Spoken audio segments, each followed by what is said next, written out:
ආයුබෝවන් SL Niroshan Anuradha YouTube නාලිකාවට ඔයාලා හැමෝම සාදරයෙන් පිළිගන්නවා.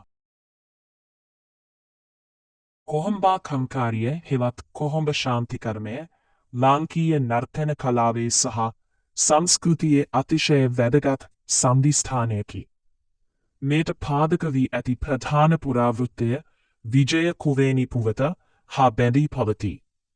එහි ඓතිහාසික හා පුරාවෘත්තමය තොරතුරු පුරාවෘත්තයට අනුව විජය රජු තමාට ලංකාව ලබා ගැනීමට උදව් කළ කුවේණිය සහ දරුවන් දෙදෙනා මාලිගයෙන් පන්නා දැමීම නිසා ඈ කළ ශාපය විජය රජුගෙන් පසු රජ වූ පඩුවස්දේව රජුට කුවේණියගේ ඒම ශාපය දිරිදෝෂය නිසා මාරාන්තික රෝගයක් වැළඳුණු බව කියවේ.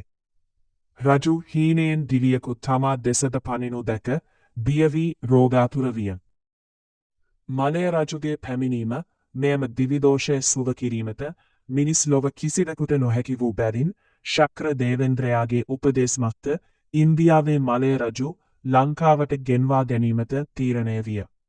මලය රජු යනු අනුබුදු මහා කාශ්‍යප රහතන් වහන්සේගේ ආශිර්වාදයෙන් උපන් උත්තමයෙකු ලෙස සැලකේ.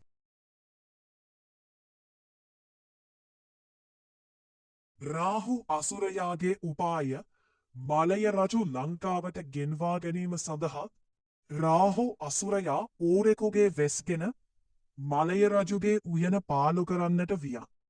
එම ඌරා පසුපස හබා මලය රජු ලංකාවේ හන්තාන අඩවියට පැමිණි බවත් එහිදී ඌරා ගලක් බවට පත් වූ බවත් ජනප්‍රවාදයේ එයි.